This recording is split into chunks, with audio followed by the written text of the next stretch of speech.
సినిమాకు అరుదైన గౌరవం దక్కింది. భారత ప్రభుత్వం స్పెషల్ పోస్టల్ కవర్స్ ఆవిష్కరించింది. రిషబ్ శెట్టి కాంతారా చాప్టర్ 1 తో సంచలనం సృష్టిస్తున్నాడు. అభిమానులు ఉత్సాహంగా ఉన్నారు. పూర్తి వివరాలేంటో చూద్దాం. కాంతారా సినిమా పాన్ ఇండియా స్థాయిలో సంచలనం సృష్టించింది. భూతకోల సాంప్రదాయంపై రూపొందిన ఈ చిత్రం 400 కోట్లకు పైగా వసూలు సాధించింది. రిషబ్ శెట్టి నటన, దర్శకత్వం అద్భుతంగా ఆకట్టుకున్నాయి. భారత ప్రభుత్వం కాంతారా ఆధారంగా స్పెషల్ పోస్టర్ కవర్స్ కార్డ్స్ ఆవిష్కరించి గౌరవించింది. ఈ గుర్తింపు సినిమా సాంస్కృతిక ప్రాధాన్యతను హైలైట్ చేసింది. ఇప్పుడు కాంతారా చాప్టర్ 1 తో రిషబ్ మరో సంచలనానికి సిద్ధమవుతున్నాడు. హంబలే ఫిలిమ్స్ భారీ బడ్జెట్తో ఈ చిత్రాన్ని మల్టీ లాంగ్వేజెస్లో విడుదల చేస్తోంది. అజనీష్ లోకనాథ్ సంగీతం, అద్భుత విజువల్స్ అంచనాలను పెంచాయి. అక్టోబర్ 2న విడుదల కానున్న ఈ చిత్రం బాక్సాఫీస్ను షేక్ చేయనుందని ట్రేడ్ పండితులు అంచనా వేస్తున్నారు.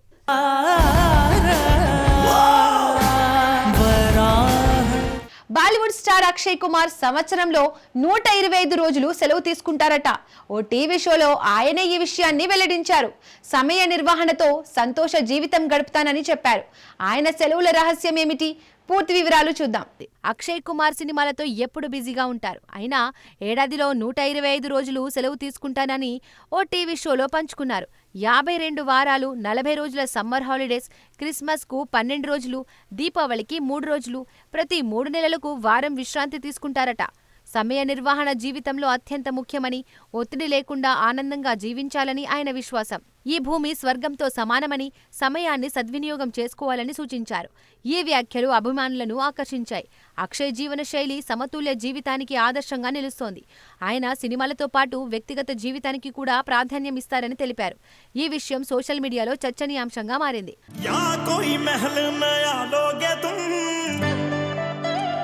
బాలీవుడ్ స్టార్ అలియా భట్ తాజా వ్యాఖ్యలు వివాదానికి కారణమయ్యాయి. ఆల్ఫా సినిమాను తన తొలి యాక్షన్ చిత్రంగా చెప్పడంతో నెటిజన్లు ఆగ్రహం వ్యక్తం చేస్తున్నారు.